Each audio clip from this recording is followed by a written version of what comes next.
Welcome to the Lawyerist Podcast with Sam Glover and Aaron Street. Each week, Lawyerist brings you advice and interviews to help you build a more successful law practice in today's challenging and constantly changing legal market. And now, here are Sam and Aaron.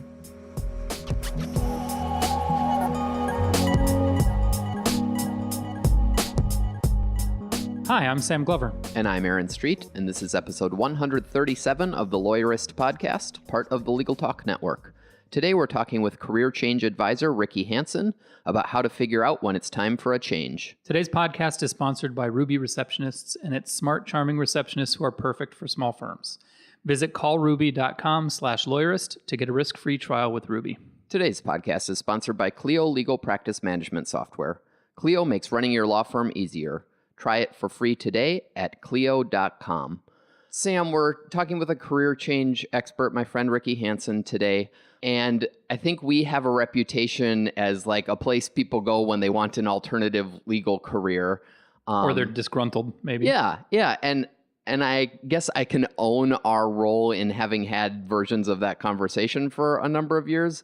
But what I'm really excited about with this conversation is Rikke has lots of kind of tips and tools and things to think about if you're dissatisfied in your career and looking for a change. But I'm really interested in kind of how we frame this, not just as how people can get out of the practice of law if they hate it, but more about how to step back and realign your practice of law with a career plan for yourself that doesn't keep you stuck in the college to law school to associate to partner track where you're just tracked the whole time and then you end up unhappy. And instead is to step back and figure out kind of what are your goals in life, both for your career and for change you want to make in the world. And potentially, how can you then recommit to the practice of law to achieve those goals, whether it's in kind of a traditional practice or not. And that's what I'm really interested in, kind of thinking about this career change topic. Yeah, I think there is abundant evidence that the practice of law as it has been traditionally practiced has some unhealthy aspects for lawyers. And it isn't necessarily a great way to have a career. And it's not great for clients who, we all know public opinion of lawyers is not at super high levels. And that kind of combines to make people feel like they need to get out. And we're going to have a great podcast about what to do with those feelings, which may be perfectly valid. But I think there's the additional option that you've alluded to, which is maybe you just need to change the way you practice law so that it's better for you, better for clients. Because I think we're at this point where we can do that stuff. And we've seen people doing it in TBD law and in the larger small firm community. And it's really exciting to see people try something new and then find out how fulfilling it can be. Yeah, I mean, and the previous 136 episodes of this podcast are full of stories of lawyers who went off on a different career path, but most of them did so while still figuring out a way to quote unquote practice law. And so if this talk with Rikke leads you to want to quit practicing law, we will be supportive of that. But I think you can also listen to it with the perspective of using some of the tools she has to think about how to step back and plan a new path for yourself within your current career. Yeah, I mean, if you are working for another lawyer, and Rikke will talk about this too, sometimes it's time to go and start your own thing. What I think is kind of interesting is what if you're working for yourself and you're not happy about it? Sometimes it's still time to go to work for a different firm that you start yourself, and it's just time to reboot it. Yep. This is a really cool podcast. I had a lot of fun with Rikke. Check the show notes. She's going to include a free giveaway there if you want to know more about what she can offer and about career change. And I think you'll want to check that out. But here is my conversation with her.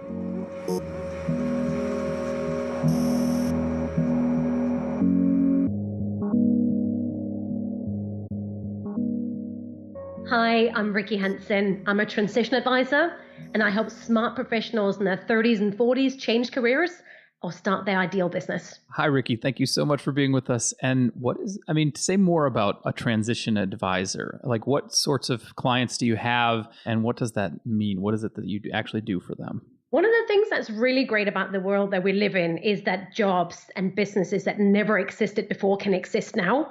So I just happen to call myself a transition advisor to put emphasis on the fact that I got a lot of experience in my field. So I on purpose don't call myself a coach, because anybody can do a weekend course in New Jersey and call themselves a coach. I prefer the word advisor because I have over 10 years of experience and having worked with over 600 private clients. So very much where my sweet spot is in terms of where I help people is helping them nail down what they really want to do next. So exactly how much a change do they need? And is it a change within their career? Is it a total career change? Do they need to become entrepreneurs, or is it something completely different? That is very much the area that I'm an expert in. Because it's really hard, right? You're tired of what you're doing, or you're feeling like it's time for a change, but there's no path set out before you. It's really actually hard to know what you ought to do next and how to make that decision, isn't it? Well, it is. And also, it's really interesting. When I first started out with my transition consultancy back in 2005, it wasn't really that normal back then to change career or to start your own business. But what's interesting is like now it's becoming more normal, but there are so many different books and so many different approaches. And one person says one thing and the other says another. So I think a lot of people are very confused as to what kind of framework to follow or where to start. But I also think especially smart people, whether they're lawyers or finance people, whatever background they come from, they also have the whole issue that they tend to overthink and they tend to be very risk averse. So that brings a whole different flavor to the transition process as well. I mean, I have some very specific frameworks that I have found to be very helpful for my clients that I take them through. It's a 3-step framework that literally I have tested on 600 people, so I know what works. But I also think, especially for smart people, one of the first things they come up against is that their transition rarely gets any further than their own heads. Because they literally overthink it rather than trying to engage with the real world outside of their current profession. Say more about that, because I was almost coming in with the expectation that lawyers in particular tend to underthink in that they can't get their heads around leaving law practice, because it's what we've been trained to do. It's sort of the track that we're on. And so the only options that we consider sometimes are just a different firm doing pretty much the same thing. But so say more about overthinking, which sounds like maybe a little bit of a different problem. So basically, I'm sure maybe if I use the word getting into like an overthinking loop. So I'll give an example. I recently had a legal client who had loads of great ideas and were really excited about things she could do in terms of her own business, but her head was kind of like a slaughterhouse of dreams. Does that make sense? That's an excellent image. Yeah, yes. I'm sorry for all the vegetarians listening, but it's a little, if you think about it, it is generally not that lawyers lack ideas, though some do. And we can talk about the issue around too many ideas and no ideas at all. But generally, lawyers, and actually this is back to something you just said, a lot of people who've been in the same profession for 5, 10, 15, 20 plus years have this idea that the alternative options are very limited. And then if they, on the odd occasion, allow themselves to think about what they really would love to do or what they could do, whether that's a business or a totally different career, then they overthink it and think, oh, it's too good to be true and it's never going to happen. And I would love to do this, but that's a stupid idea. That's what I mean by the overthinking. You kill your own ideas before they even have a chance. Well, like the slaughterhouse of your head. It's like you kill your dreams before they even get a chance to get oxygen. So you kill them with your overthinking rather than taking action on them. And that's what I mean. And then the flip side of that is sort of the lack of imagination, where you don't have any ideas beyond just doing the same thing for different people. Yeah, and I think let's talk about that, because most of my clients have come from a corporate background, and I myself come from a background in human resources for American investment banks here in London. As you can probably hear, I don't have an American accent. Right. And by the way, I'm actually Danish by birth, just to spice up things. So because probably everybody's wondering, like, what's that strange accent? Sure. So back to the whole thing around lack of imagination, I tend to find that smart people tend to fall into 2 categories as a general rule. Either the ones who have way too many ideas and don't know which one to pick and keep going around this sort of like start, stop. You know, it's Monday, I want to be a winemaker. It's Tuesday, you know, I want to start my own sports company. It's Wednesday, I want to do a paleo delivery service. It's Thursday, oh my God, none of those ideas are great. Or it's the classic lawyer who calls me and say, hey, Rikke, I would love to change career and maybe even start my own business, but I've been a lawyer for 10 years for the same firm. What else could I possibly do? Sure. I suppose some of it is even recognizing that initial itch in the first place. Like what is this sort of discontent that's creeping into me? And before they even discover that there is such a thing as a transition advisor or a career coach, and thinking about searching out one, right? Yeah. I also think to a very large extent, lawyers tend to have this all or nothing approach to career change and entrepreneurship. So a lot of them are like, well, unless they're going to make a total change, there's no point. It's one of those. So often it's like and this might surprise the people listening, but very often the first question I will ask somebody who gets in touch, I will ask them, well, what's really your problem? Is it really your profession? Or is it your horrible boss? Or is it the toxic work culture? Or is it because you're having a holiday in 5 years? Or what is it really? Because I think one of the surprising things that I've learned, like I said, I've done this since 2005, 600 plus private clients and thousands more that I reached online. One of the things that surprised me most is that not everybody needs that big a change. Mm-hmm. A lot of times people only need a change within their career, but people are almost afraid of opening that Pandora's box because they think that, oh my God, they clearly need a complete career change. But if you're listening, just know that that's often not always the case. So don't be afraid of lifting up the lid, Because yeah. Well, I suppose if it's just your boss, but you love the work you do, then then the solution is different than starting a completely different career. Yeah. I have a very specific framework that I help people with for that. And this might be helpful for those of you listening. So I think there's a big difference when I help people assess what is the degree of change needed. Like literally the first step I recommend is find out what is your problem. That's really important. What is the problem you got on your hand? Is it your profession?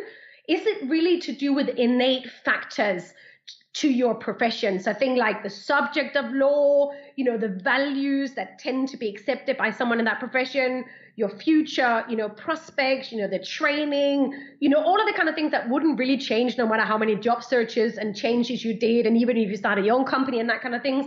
Or are your problems mainly to do that you are in the wrong culture? Company culture? Is it the wrong kind of people you work with? Or is it the wrong kind of client group? Is it the wrong kind of industry? I recently had a client who worked in aviation law. And, when I asked her directly, would you care if you never heard anything about aviation ever again in your life? And she'd be like, oh, no. Do you know what I mean? Yeah, totally. Whereas others, they were like, I actually like the subject of law, but I can't stand my bloody clients, Whereas like if I had clients who wouldn't treat me like this, I would be happy to be a lawyer, So nail down, first of all, is your problem to do with your very profession?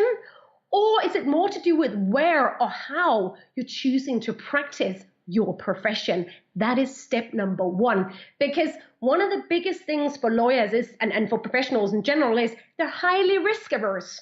So the first thing you need to decide is, what is your problem? What stays and what goes? Because if you get too far ahead thinking about what else you can do without making that decision, it's going to keep coming back to haunt you. Oh, is it really the right thing to leave this thing behind? Make that decision right up front. Yeah, it starts sounding really risky once you start making bigger decisions. But if what you really need is a small change, then yeah, no big deal. That's easy. Mm-hmm. And also, you can always just start there.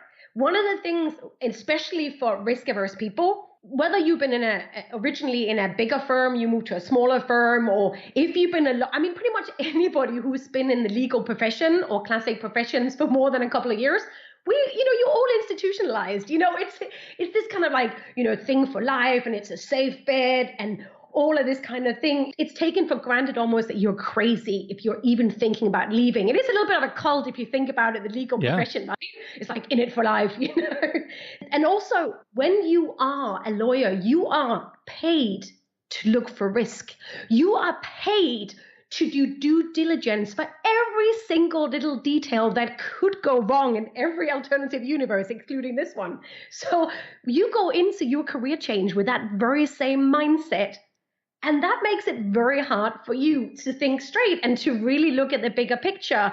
But that's also why if you actually just start by looking at identifying your problem, then you're doing something you're naturally good at, but you're applying it to your own career change scenario. Yeah, well, and I think when I hear from people who are considering a career change and they're starting to display that either the overthinking or the risk averseness. The flip side that I try to highlight for them sometimes is, but I can give you a guarantee with zero risk attached to it whatsoever, which is that if you don't make a change, you're going to continue to be unhappy. Yeah, I think though I would go even further. If you spend any amount of time looking into the influence of AI, the way the future work is going to happen, I would say the biggest risk is staying stuck. Yeah. And here's a really good example of that. I can literally have someone in law calling me. They know they need a change, but they're so afraid they don't even want to start even engaging in a dialogue about it. That person has already mentally checked out of their profession. That means they're not keen to take on any exciting cases. They're not keen to further develop themselves in terms of professional development. They're not really going to network that much or do any other kind of things that you're supposed to do if you want to do well in a legal career. That means you're slowly getting demotivated, de-skilling yourself, and putting yourself at risk. Mm-hmm. That is why the least you could do to yourself is diagnose what is actually your problem. Because especially if you think about the legal profession, both in the US, but also especially here in the UK, it hasn't actually changed much since Dickens' times, in the last 200 years. And every single piece of research shows that the legal profession is going to change more in the next 10, 20 years than it has in 200 years. Of course. So if you think that might be obvious to you for a lot of people listening, they kind of know that, but they don't, because everybody's in denial to a certain extent, right? That's how we all survive on a daily basis if we're not in an ideal scenario. So I would say, people, of course they're going to be unhappy, but even worse, they're not actually going to be safe. They're going to be even more at risk, because staying stuck is the risky strategy, the most risky strategy of them all. So let's say I've accepted that I need a change. How do I know someone who is currently they've accepted that they need change, but there's the dizzying array of options is what they're confronted with. And they're even willing to contemplate leaving law practice. Yeah. They're essentially staring at the want ads or networking, and they could do anything. Once you subtract that, okay, I can leave law, there's such a wide array of things. How do you even start to figure out what it is that you should do or what would suit you to do next? One of the things that I like saying is start with certainty. And people go, what? So here's the deal. Most of my clients are in their 30s or in their 40s. Yeah. And here's the deal. Life leaves clues. So one of the first things that I recommend people they think about is to build a solid foundation. So once you know your problem, then let's look at, out of everything you've done in your life and in your career so far, what do you know for a fact is actually working well for you? Whether that's a skill set, a personality trait, an interest, where do you tend to get results? Where do you really connect with people? What are those, what I call ingredients that are already working well for you? So classic example might be that you might have phenomenally good communication skills, or you might be really good with IT, or you might be really good at research. There might be certain things that you're just phenomenal at. And it's not just you who can see it. It's the kind of thing that when you have your performance appraisal, if you're lucky enough to still have one unless HR has been cut out of your company, then what are the things that all of your bosses, all of the people, whether it's your clients, what is it they say again and again that you're really good at? So it's both you know it, everybody else can see it, that you can actually build on. So look at what are the red threads and the themes in your life that are already indicating the kind of natural gifts and skills and abilities that you already have. That is a very good place to start. So what do you know for sure already is already working for you? Start there, because that is clearly going to cut out a lot of the many things that you could do and narrow it down a lot further. We need to take a few moments to hear from our sponsors. And when we come back, I want to ask you, what do you do with the feeling that you aren't doing enough meaningful work in your day-to-day life? So I want to take a quick break. And when we come back, I want to talk about that sort of save the world complex that some of us have and how it plays into the transition. This podcast is supported by Ruby Receptionists. As a matter of fact, Ruby answers our phones at Lawyerist, and my firm was a paying Ruby customer before that. Here's what I love about Ruby. When I'm in the middle of something, I hate to be interrupted, so when the phone rings, it annoys me, and that often carries over into the conversation I have after I pick up the phone, which is why I'm better off not answering my own phone. Instead, Ruby answers the phone, and if the person on the other end asks for me, a friendly, cheerful receptionist from Ruby calls me and asks if I want them to put the call through. It's a buffer that gives me a minute to let go of my annoyance and be a better human being during the call. If you want to be a better human being on the phone, give Ruby a try. Go to callruby.com/lawyerist to sign up, and Ruby will waive the $95 setup fee. If you aren't happy with Ruby for any reason, you can get your money back during your first 3 weeks. I'm pretty sure you'll stick around, but since there is no risk, you might as well try. Imagine what you could do with an extra 8 hours per week.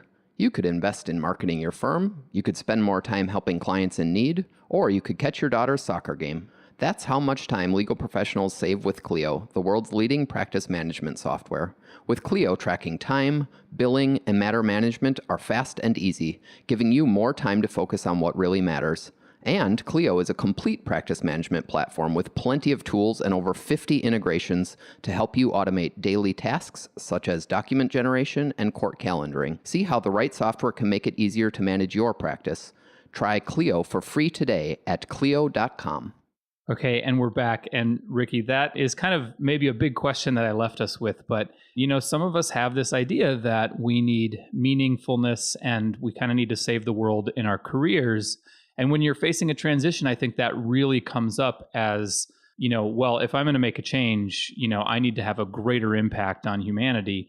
And I think that's really true for a lot of people in the world today who feel like things, wherever they are on the spectrum of politics, things aren't going the way they want them to be going. And, they need to dive in and make a difference. What do you do? What do you do with that impulse? And how do you channel it or quell it or encourage it? First of all, I think if you are alive right now, you have that personal responsibility to do something to make the world a better place. Mm-hmm. However, whether that's going to be the main course or side dish is a personal choice.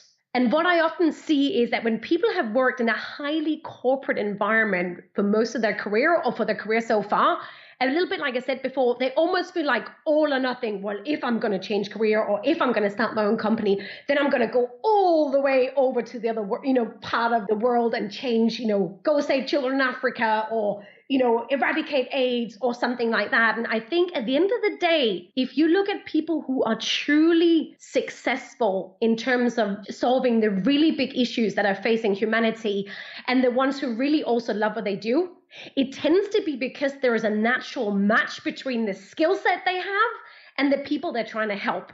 So it's not just a one-way street. Mm-hmm. And that means that for someone to leave a law job in New York to get on a plane to Haiti, where they hang out and use their hands for a living and, build, new houses and stuff like that, might not be enough of an intellectual challenge for them that is going to make up for the fact that they're having a deep humanitarian need met. You just reminded me of, we just got back from our TBD Law retreat conference, and I met a lawyer there who her career transition was essentially quitting her job and going backpacking in sub-Saharan Africa for a year. Is that a bad idea to just say, you know what, screw it, I'm taking some time off to think about this? So that's a totally different. Then we're going down a totally different route. Sorry. I think we should just stay a little bit longer with the meaning one, and then I'll answer the other one. Actually, I can answer that one very quickly. If you're very clear about why you're traveling and what you're trying to find the answer to, then by all means do it. But don't just go out, hope it's going to fall in your face. So do some prep work before you go traveling. Yes. Back to the thing around meaning. I also think at the end of the day, think about some of the really big successful companies that are actually spending the most money solving the biggest problems. They're not actually designed to first and foremost solve problems in the world. Mm. So if you think about someone like Richard Branson, most of his companies are not directly set up to solve big problems in the world, but through his foundations and through the work that he does, he spent a lot of the money from the profit on solving real issues.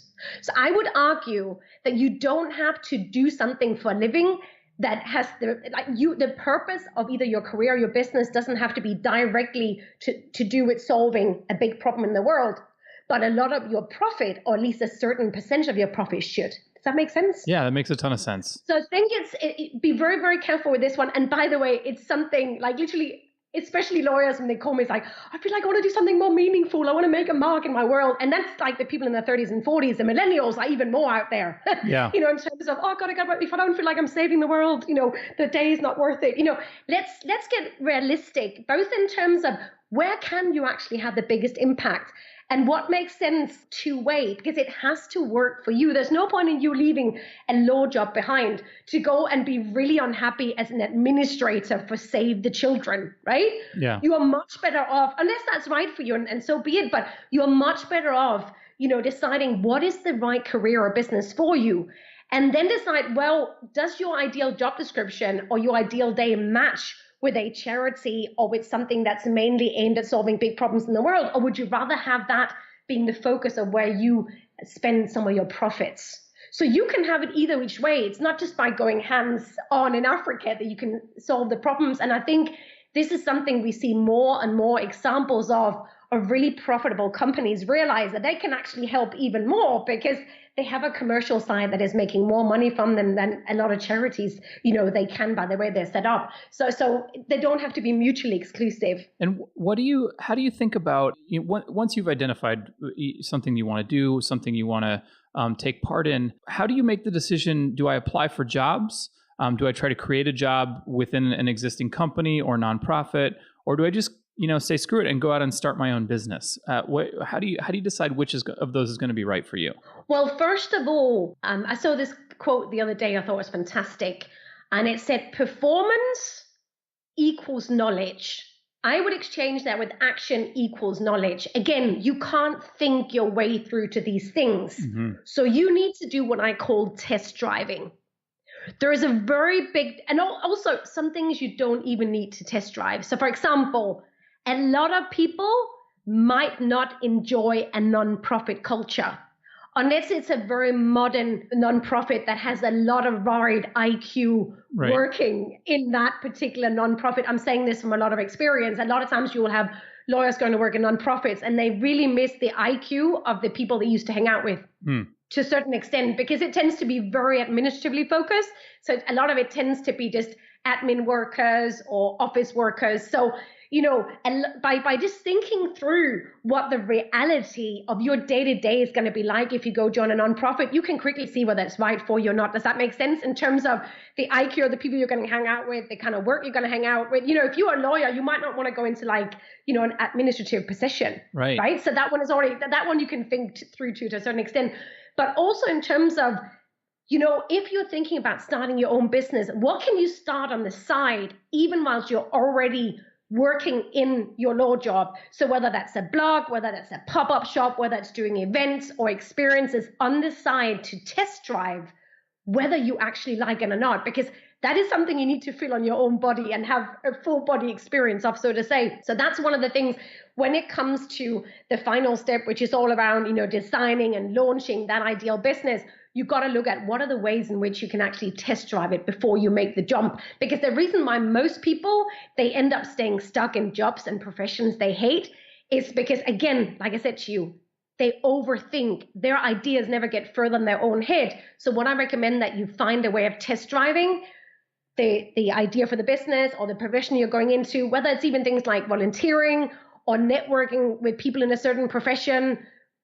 It's really important you test drive it in the real world. Yeah, don't kill it yourself. Give it a test drive and let somebody else tell you it's a bad idea or let it fail on its own. And I just said the big word, right, which is maybe motivating a lot of it, which is failure. What if I try to make this transition and I can't make the income I want? Or what if I start a business and it fails? And that's a huge fear for a lot of people, right?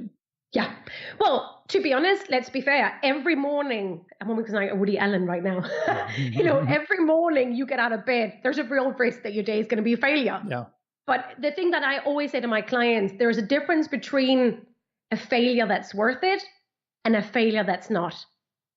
So if right now, what I would say to everybody listening, if right now you are in a career or profession that's not worth failing at or failing for, you're barking up the wrong tree.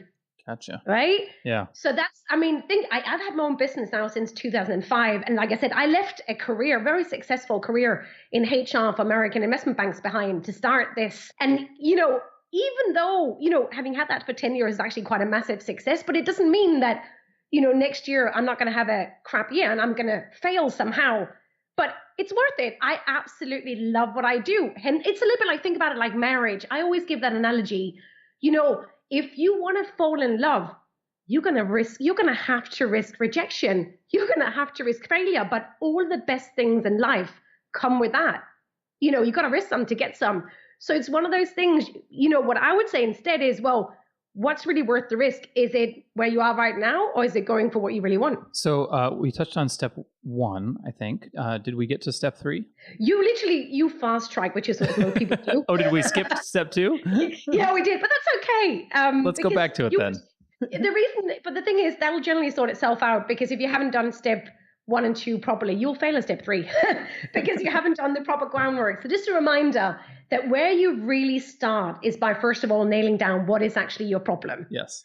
And then you build a solid foundation in terms of what stays and what goes, and what are the ingredients and the skill set you already have, because you obviously don't want to go empty-handed, because whether you want to start your own business or whether you want to find a job, you're going to have to sell yourself to someone, whether it's your clients, your employers. So you've got to decide, out of everything you've done so far, what do you still want to keep, and that you can then turn into a selling point for going forward. Gotcha. Then obviously for some people, that's step 1. They might actually realize that they just need to change within their career, or you know, they don't need to change. But for some people, they'll get to the stage where like, okay, I'm clear about what I need to leave behind, what I want to keep, but it's not enough. I need something else. I want to do something different.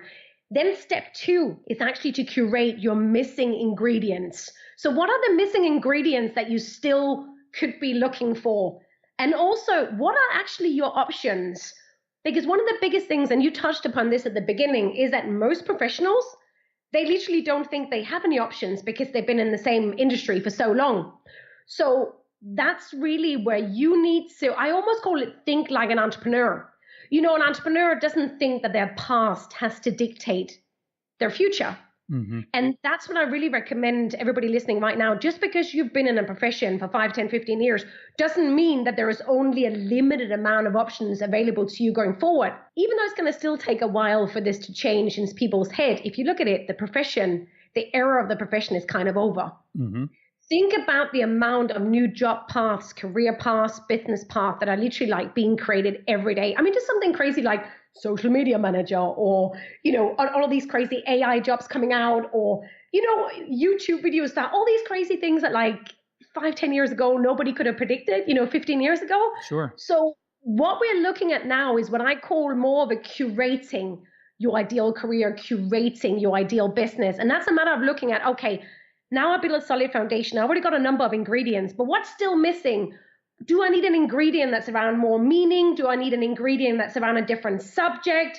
Do I need an ingredient that's around a different client group? So think about what are actually the ingredients that are missing, and then specifically go hunt that down. So one thing that I often find with people who are looking for more meaning or more connection, often what's wrong is that it's the interaction with the client group that's the problem. So many lawyers, it's like they don't actually have a very close relationship or very warm relationship with their clients because they're paid to keep them safe and, you know, away from harm. Right. And often it's a very, very professional relationship. You know, they're not really allowed to connect further. Whereas actually a lot of people who have more of a humanitarian need, they would rather actually help their clients with maybe more personal stuff, whether that's health or psychology or more emotional stuff. So maybe that's a thing you could look at, that one of the ingredients that you need to go out and find is, how can you actually find either a job or build a company that's more around actually connecting? So for example, what I'm doing, which is really helping people nail down what the right career business is for them, that was one of the ingredients that I didn't have in my other company when I was in HR that I knew I wanted in my ideal business. Does that make sense? Yeah, it does. Yeah, a lot of sense. Yeah, that's really important. And also one of the biggest issues is also that often people are like, oh my God, there are so many things I could do.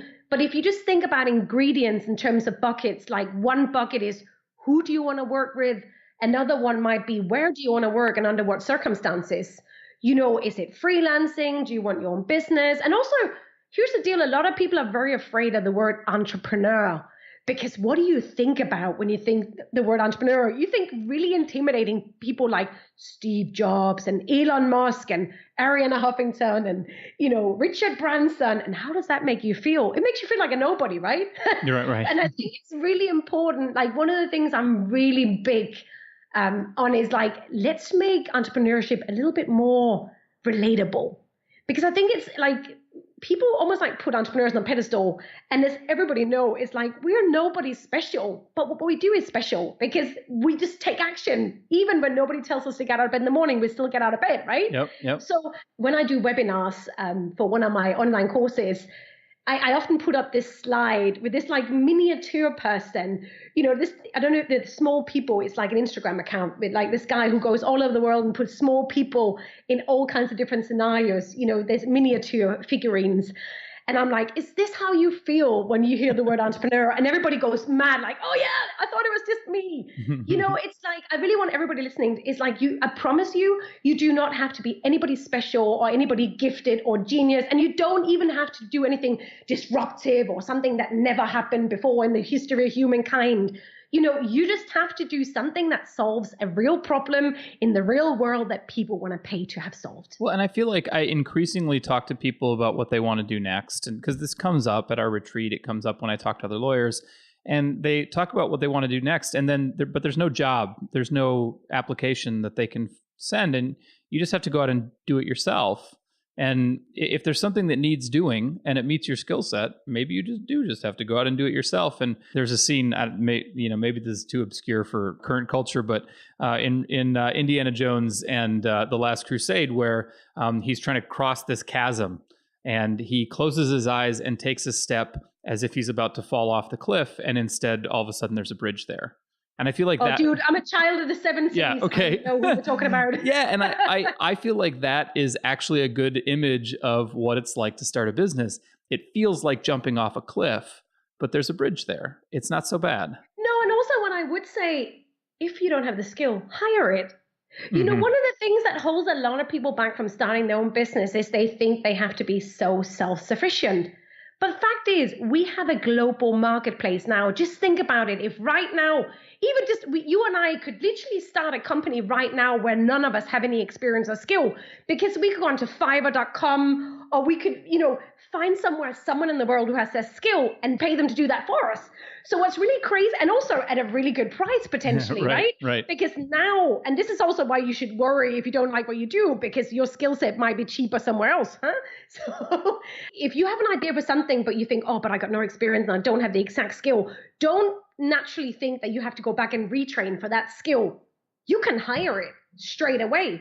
Or you can hire your first employee. A lot of times what I see happening is that people decide to gang up with their best friend who's also a lawyer to start their own company. And then they both have the same skill. I'm like, why don't you, instead of ganging up with someone who has the same skill set than you, just hire your first employee who's got none of the skills that you have, but has all the skills that you need in addition to yours. So let me jump forward again, and let's say starting a business isn't for you. It's not the right decision. And there's a job that you want, a job description that suits you. How do you go about that job search, especially when you're in sort of the second or third stage of your career, when you're in your 30s and 40s? First of all, and I'm speaking as in my former life, HR manager, remember that job ads are human resources wish list for Father Christmas. So when you write that job ad, you know very well that you are not going to get all of that. And also, by the way, this is where we still have issues between men and women. Like a guy will, and this is like proven, a man will read a job ad. And if he can sort of do, most of it, if he can do like half of it, he will apply. Absolutely. Women won't. Yeah. Right? And it's probably, you're familiar with that statistic. It's probably even worse than that. So what I will say is, remember, job ads will make you feel really deflated. But that's just because it's, like I say, HR's wish list for the Christmas. So don't let that put you off. Where most people fall down in the career transition process when it comes to looking for another job is that the career changer, don't take the time and doesn't make the effort to translate the skills that they have in the light of where they want to go next. Overthinking again. Yeah. So what happens is you'll get a CV that has low language. It doesn't have the language of the profession they want to move into. That is your problem, not the new employers, huh? Yeah. So I've got to get on my high horse here because it really bothers me, and I really want to help the people listening. So remember, you really need to, if you're talking about the legal profession right now, just as an example, you need to de-legalese, your resume, as you call it in the US. You really need to do that. That's so important. So think about what is the lingo that is used in the industry you want to get into, and how can you give them concrete examples of achievements or things you've done that's related to that. So I know what a lawyer does. What I'm interested in knowing is, well, what kind of achievements and what kind have you actually had, and what have you done that's relatable to where you want to go next? So make sure that you rewrite your CV in the light of the future. Most people have a CV that's almost like a Catholic confession box, where it's everything they've ever done in the exact language it was done the exact time, right? Yeah. What you want to do instead is like, I always give this analogy, think first date, not confession chair. So first date is all the highlights, it's in a language the lady understands, you make yourself look really good. That's really what you need to do with a career change CV. Mm-hmm.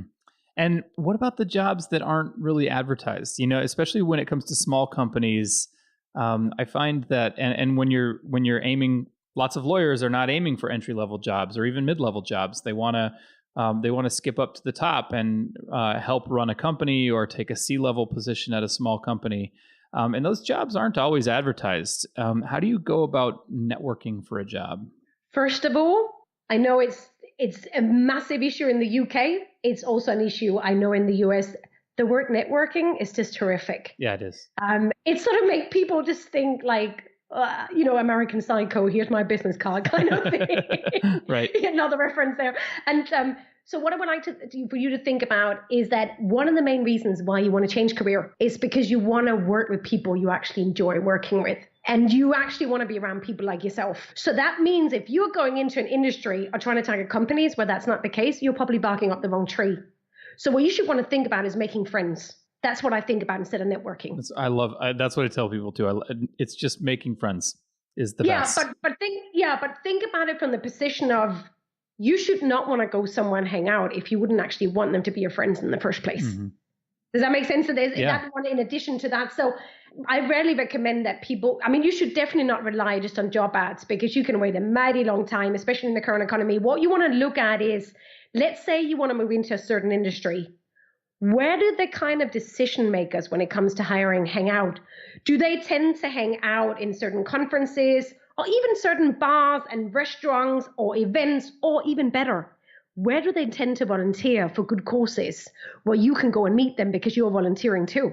Mm-hmm. Especially, you're really big on that. That's one of the things I love about Americans. You guys really have charity built into so many of your businesses, a lot more than, funny enough, we have here. Yeah. So often what I find in the US with a lot of companies, no matter how small they are, they always do some kind of charitable or community kind of work. So find out, where is it? When is it happening? Because they're always looking for volunteers for that kind of thing. That's a lot better. And also think about it. The degree, this whole thing about, I can't remember the exact stats now, but the degree of separation is just going down by the minute. So if you're thinking about, let's say you want to move into, what can I think of? I've just got a pair of glasses in front of me. Let's say you want to move into the eyewear industry, right? Let's say, that's a massive world, but let's say you decide to move into eyewear that is only sold online. That's already narrowing it down further.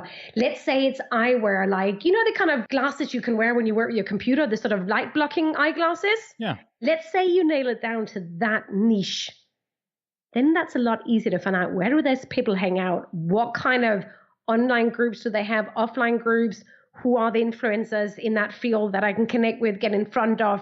Try to niche down as much as you can.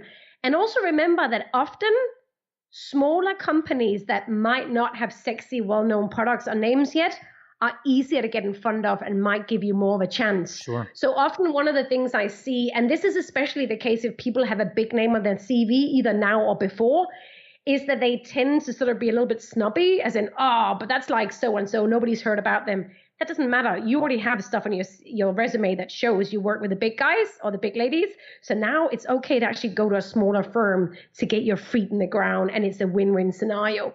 So don't be a snob when it comes to how famous or well-known or well-respected is the company, because it might actually not be a good thing, because that's what everybody's going to go look for first. If somebody's listening to this podcast and this is all resonating and something is moving and they're going, okay, so I think I need a change. I'm starting to think through my skill set. I mean, what's the next action that someone can take to move themselves along the path?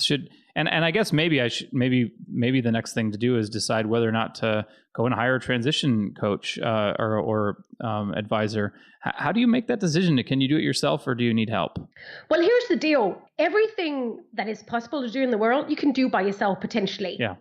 But it's a matter of how long is it going to take you to figure out, and how many issues have you got with self-sabotage? Where are you going to get the information? How do you know what order to do it in? So it's a little bit like, by all means, you can try to have a stab at it. But if you want to fast track the process, it's a little bit like, if you think about it, it is such a big thing to think about with so many risks involved and much uncertainty.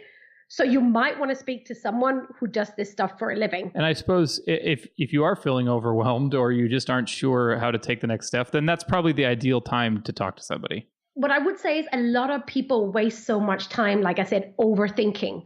So a lot of people, it can literally take them many months and years from the kind of like, oh, I'm really unhappy to actually do something about it. So what I would say is, if you are having an inkling, that little nagging voice inside of your head saying, oh, I'm wondering whether I should change, that is the best time to start speaking to someone, to start educating yourself, to actually, or even get access to a proven framework. Because fact is, if not, you're going to potentially start talking yourself out of it. Life will happen. And before you know, it's 5-10 years down the line and you're even more happy. You might be stressed out. So I think it's important for you to decide, do you want professional advice, or do you want to, try going it on your own? I would also say, be careful. What I've noticed is it is an arena that is almost like a theme park. You could spend the next 20 years reading books and going to talks and Googling blogs on people who changed careers yesterday and Really think about, how do you want to approach it? And I think a lot of times, I think one of the reasons why I have so many clients from a professional background is that professionals tend to seek out other professionals. So that tends to be why, if you come from a professional background, you're used to taking advice from experts. I would encourage you to do the same. But by all means, if you think you can figure it out by yourself, go have a stab at it. And then if you keep going around in circles, you keep start stopping, then, let's talk. Where can our listeners hear more from you? I will spell that because my name is Danish. So it's rikke.me, ricky.me, or you can also Google intelligenttransition.com. The way I work with people, for the majority of the people who come to me, is through an online program. It's a 3-month online program where I literally help them nail down their what's. What's that ideal business? What's that ideal career? How much of a change do they need and why? I also still work with a small handful of private clients, but for the majority, that online program is the best way forward for them. And it also includes live Q&As with me. One of the things I love most of all is the hot seat thing, where people literally, we nail down what is the real issue and therefore what kind of actions can they take right now. I don't believe in this whole kind of Netflix style program where people get access to everything in one go and then they gobble through it and then don't do anything. I am very, very big on implementation, because at the end of the day, for people like us who are overthinkers, smart people, your biggest issue is not necessarily information, it's doing something about it. What does it cost? What does it cost to do an online course like yours versus hiring a private coach? It depends on what level of coach you're looking at. You want to be more specific, as in, because there are so many different kind of coaches you could hire, whether they're life coaches or goddess coaches or all that kind of fluffy stuff that's out there. What does your online course cost? So in pounds, it starts around £600. Mm-hmm. So that would be around $800. Yep. That's what it's currently at. And I suppose when you're dealing with a coach, you're probably paying an hourly rate most of the time. It depends. People are different. As an advisor, if you were to work with me, obviously one-on-one would cost a lot more than that. Mm-hmm. You've also got outplacement agencies. They charge, $2 to $3 to $4 to $5 grand. Some people decide to do an MBA in the US that can be up to $200K. Right. So it's really it's all over the place. You might be able to find a life coach. You can hire at $10 an hour, but then you might be wondering what kind of results they can. So to be honest, I think what I would recommend that people look at is like, how much is it worth to you to save time and to get something that works from an expert in the field, and then, put down your money accordingly. I find that if people are not willing to invest in the transition, then, with the things that matter in life, you generally are willing to invest. Right. But also what I would say, generally, if people come from a low background, then money is not generally the issue, even though a lot of times we think that it is because we like to keep the money we made. Mm-hmm. But I would say that you would generally be looking at, if you were to get professional help, whether, for example, an online course, you're looking at around probably $1,000. Yeah, which shouldn't be a deal breaker for anybody getting ready to make a transition. No, and also if you actually think about that, generally that's like 300 something a month. And if you think about it, what that would be per day. I mean, think about it over the next, let's say 3 months, you're going to blow $800 and something else anyway. That's not going to help you transition. I mean, that's the thing. I mean, if you look at it, think about like your daily coffee, your takeout, that crazy weekend in Las Vegas because you hate your job. It's like things add up. So I would look at, well, wouldn't it make more sense to invest in yourself? Because also, if you think about it, if right now, whether you want to transition or not, you should be investing in your own career because that's all you've got. Right. So it's not a matter of whether it's a transition, advisor you're paying for or an online course. It's really like you should be looking for opportunities to invest in yourself because that is the only safe investment we got in the current environment because you are all you've got. Are there any questions I should have asked you that I didn't? No, you've been really good, actually. I've really enjoyed this. I mean, to be honest, as I say, I've been in this field, since 2005. And it's one of those things, even when I go on holiday, I still read about psychology, AI, future work, and all of this. So I love talking about this stuff. We could probably be talking for a lot longer. So no. And also, I really like that you haven't asked too many personal questions about my journey, because one of my biggest bugbears with a lot of podcasts is like 75% of them just their journey and there's nothing for the listener. What I liked about this is, and I'm hoping your listeners feel this, we've given you a lot of very concrete advice that you can start taking action on straight away. But I also would say I have quite a lot of YouTube videos. Yep. So if you want to come over to my website, I literally have videos around, should I quit my job? How can I start a business without quitting my job? What if I have too many ideas? What if I don't have any ideas? I do videos that are generally around 5 to 7 minutes. They're very, just like this style, very direct, very practical. So definitely, whether you need help or not, do come over and check out the videos because there's a lot of practical free videos on my website as well. Fantastic. And I guess you'll put a link as well on your... It'll absolutely have a link in our show notes. Yeah. But it's rikke.me if you're interested in learning more or watching those videos. Rikke, thank you so much for being with us today. You're so welcome. Thank you so much. It's been brilliant.